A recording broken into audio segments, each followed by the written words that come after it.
J'ai 30 ans. J'ai étudié en gestion et commercialisation de la mode à l'UQAM. Ma première job, c'était comme représentant dans le domaine du vêtement. Puis ensuite de ça m'a amené à partir comme un magasin de vêtements qui était sur la rue Notre-Dame dans le Vieux-Montréal. Étant donné que la rue Notre-Dame a fermé pour des réparations, j'ai dû trouver un moyen de vendre les vêtements en ligne, ce qui m'a amené comme à découvrir le e-commerce. Puis 3 ans plus tard, ben c'est ça, Vie Urbaine, on a des bureaux à Montréal, à Québec, on a acheté la compagnie I Love Montreal. Récemment, on vient de faire l'acquisition d'Escapade à rabais. Et puis aussi, on vient de partir un nouveau projet qui s'appelle Accès Resto. Vie Urbaine, c'est un site d'achat groupé, un petit peu à l'image de Groupon. Par contre, nous autres, on vise une clientèle un petit peu plus haut de gamme, des jeunes professionnels. C'est ce qui nous différencie vraiment de nos compétiteurs majeurs.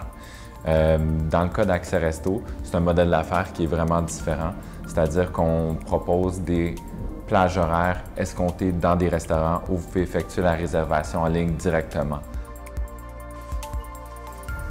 Donc pour nous, les défis du démarrage, ça a été vraiment le financement.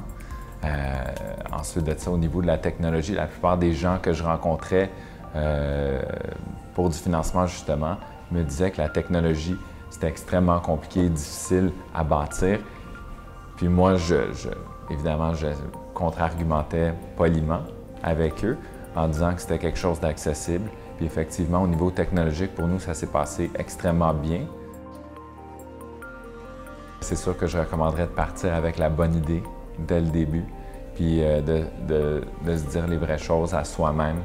Si tous les éléments réunis de ce projet-là sont parfaits, puis que le gain est minime, je pense que c'est pas un projet qui vaut la peine d'être poursuivi.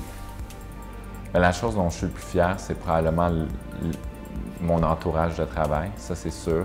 Puis aussi notre capacité de bouger rapidement sur certaines choses.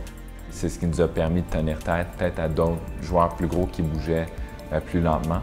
Donc nous autres, on était capables de bouger comme des ninjas souvent, puis de se remettre en question constamment.